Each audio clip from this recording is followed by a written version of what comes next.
It's Thursday. Welcome to Tiltcast Shortz, the new show that dropped Destiny 2 like King Gathalion dropped Orcs. I'm Nauss. I'm Jason. I'm Rusty. I don't even remember who the hell yeah. King Gathalion is, but Rusty does, so he's got this story. King Gathalion, him and Broman. I watched a lot of their content. Oh yeah, I remember that guy. Yeah, back in the Destiny 1 days. And they were part of the team that was first to drop Oryx. Yep, definitely. So speaking of Destiny 2 has been having some player count issues recently. Why's that? Yeah, so we're currently in a bit of a lull. if you're a Destiny 2 player, you probably have seen quite a dip in the player count. Right now, over all platforms, Destiny 2's player count has hit somewhere in the mid 300K range, which is lower than their previous lowest point back in 2018 during the release of Destiny 2's Curse of Osiris. Was that when they began sunsetting? No, Curse of Osiris was before they started sunsetting. That is another part of one of the reasons why I think Destiny 2's popularity's kind of gone downhill. That was not a very popular choice. Curse of Osiris. Let me preface this. Curse of Osiris was disappointing for Destiny 2 because they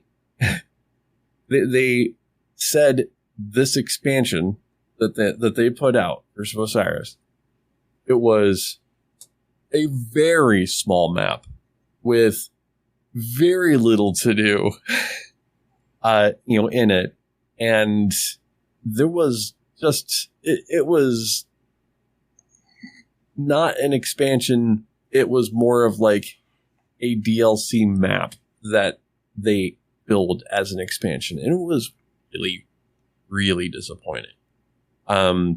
Destiny 2 from the very get-go has been having rough patches, like very, like the vanilla, the base game, Destiny 2 took off real quick, and then people realized that it was not Destiny, like the Destiny 1.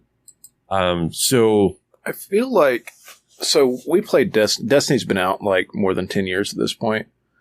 And when it came out, like there was a lot to do, and then you got to the raids, and like there was still a decent amount to do, and after a while I kind of fell off, and then Destiny 2 came around, and then it got to a point where there was like 3 dungeons you could run in like a raid or 2, right? And I know I'm getting my numbers off, so I haven't played in a very long time.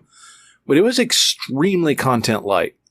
Like it was like playing WoW in a single zone, right? A single zone with a couple of dungeons and a raid. And that's what playing Destiny was like. Well, I'm going to go and, into a single zone in World of Warcraft and play that forever. And no, like I got bored. Most of the time, the three of us played Destiny together, the original Destiny. There was quite a lot to it, especially with the strikes, right? But then when Destiny 2 released, they released with very little to do. Right. And that's been kind of the curse of Destiny 2 since the very beginning. Because people chewed through the content of the original Destiny 2 release really, really quickly. And then they've been struggling to keep pace with that for the longest time. When they released Curse of Osiris, and it got down to right around 400K in player count across all platforms, the studio head, Justin Truman, he said that they were really close to just shuttering Destiny 2 as completely, because the players weren't there. It was not worth putting more effort into it. And we're currently at a point now where there is less than that playing the game actively. It's just been, they've had a hard time keeping their players and they're having a hard time actually gaining new players with new expansions. So it's looking like it's looking real bad for the future of Destiny 2. Well, I want to just compare something, right? Like they build this as a shooter massive multiplayer game, right? We're gonna pick on a game that's about 10 years older, right? But World of Warcraft. I'm not a World of Warcraft player because it's incredibly addictive. That's why I don't play it anymore. Too addictive for me. Is it a good game? It actually is. Like, it's incredibly good.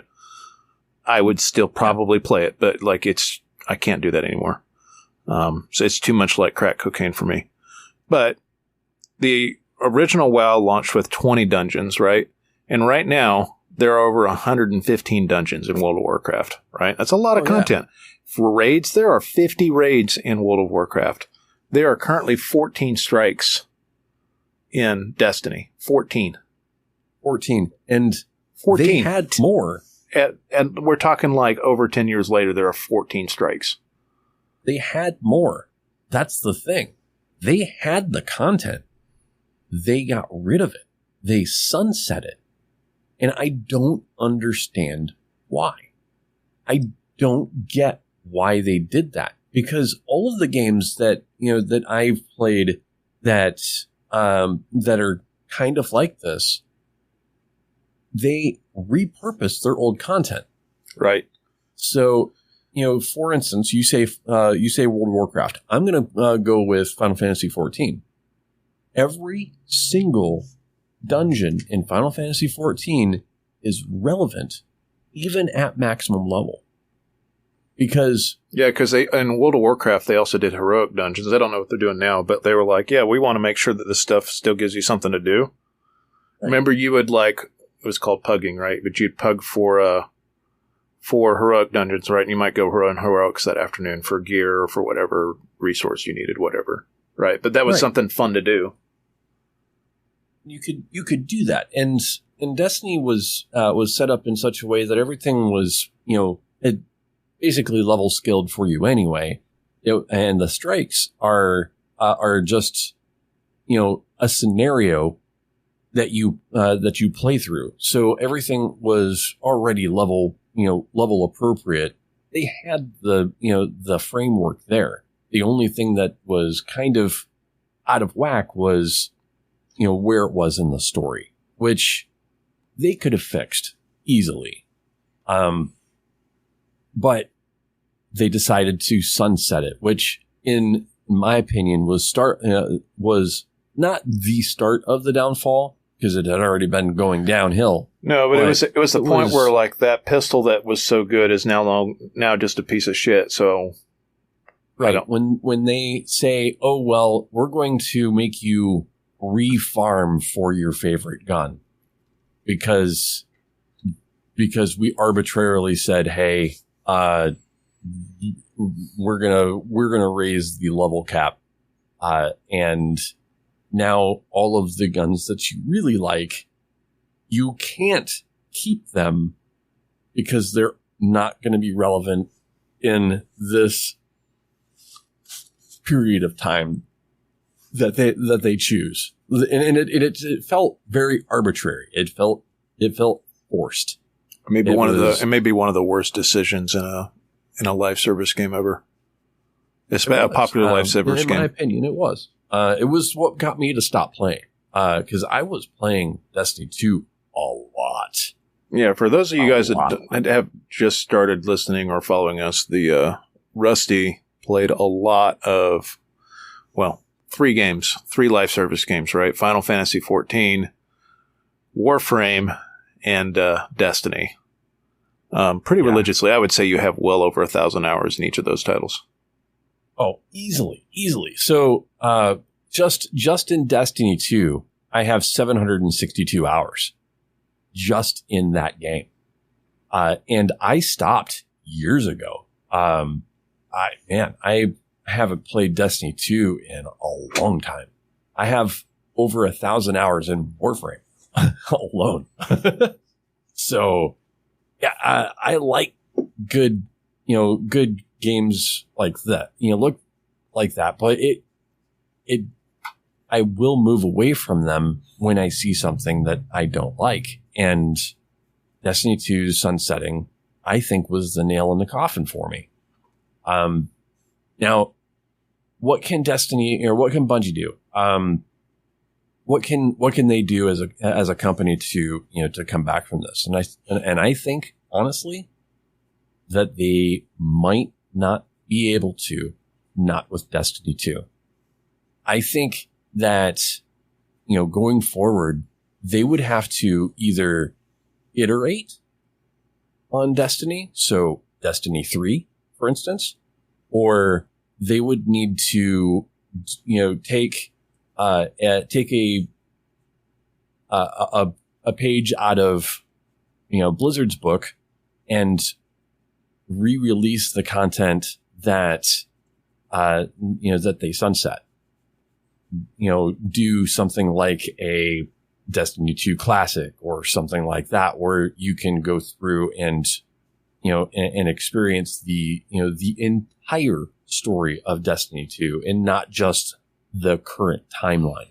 It's also incredibly confusing as to what you need to be doing if you get into it again. When 2 came out a few years back, I was incredibly, or not 2, but they'd released an expansion. You're like, oh, it might be good again. And I played for about 20 hours. I was like, I don't know what the hell I'm doing right now and what I'm working towards or any of this stuff. Because none of the story is like, the story wasn't condensed in a way that made sense. There should be an on-ramp, and there is not an on-ramp. It used to be you had a pretty good idea as to why you were doing the things, right? A linear approach to what you should be doing before. And it just kind of felt like I was let out into the wild, and then I just did the live events and then looked for raids or looked for strikes, right? It was just aimless, right? Like it was a weird game. That's right, Boba. It was. It was. And I honestly think that, that at this point, Bungie just needs to take a step back and maybe let Destiny go. They've got other IPs that they can work on. Yeah, they're trying Marathon, which doesn't look promising either.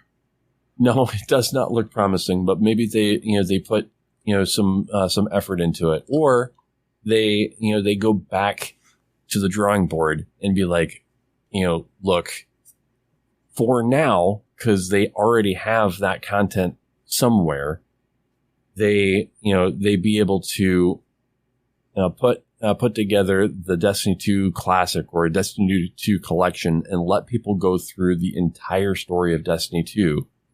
And then while they're working on that, they just move on, do a Destiny 3, or move on to completely new projects, because maybe Destiny's just run its course.